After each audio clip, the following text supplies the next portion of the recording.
Hello guys. तो आज की कहानी शुरू होती है एक छोटे से गांव से, जहां एक लड़की रहती थी जिसका नाम था रिया।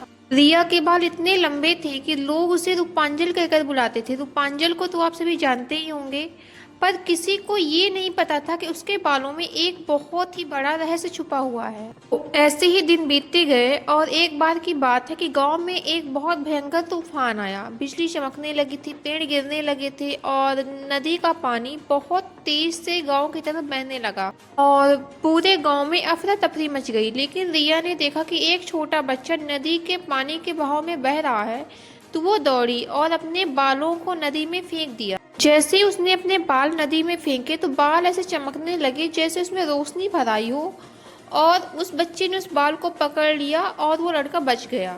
ये सब बातें देखकर गांव वाले हैरान थे, क्योंकि जैसे ही सुबह हुई रिया के बाल छोटे हो गए थे। सबने पूछा ये क्या हुआ। रिया मुस्कुराई और बोली, शायद मेरे बालों ने किसी की जान बचाने की कीमत दी है। ऐसे ही साल बीतते गए और हर बार जब किसी को भी मुसीबत आती तो रिया के बाल फिर चमक उठते। कभी किसी घायल इंसान को ठीक कर देते तो कभी किसी खोए हुए को रास्ता दिखा देते। लेकिन इन सब में एक बात कॉमन थी कि जितने बार वो लोगों की हेल्प करती थी उतने बार उसके बाल छोटे होते गए थे। तो अब उसके बाल बहुत छोटे हो चुके थे। फिर भी गांव में एक दिन एक धनी आदमी आया और कहा, मैं इन बालों की ताकत खरीदना चाहता हूँ। रिया बोली, ये बाल बिकते नहीं है, ये तो किसी की मदद के लिए जीते हैं। रिया की ये सब बातें सुनकर वो आदमी नाराज होकर चला गया। लेकिन अगले दिन जब उसने देखा रिया के बाल पूरे गांव के बच्चों को ठंड से बचाने के लिए गर्म कंबल में बदल चुके थे, तो वो रो पड़ा।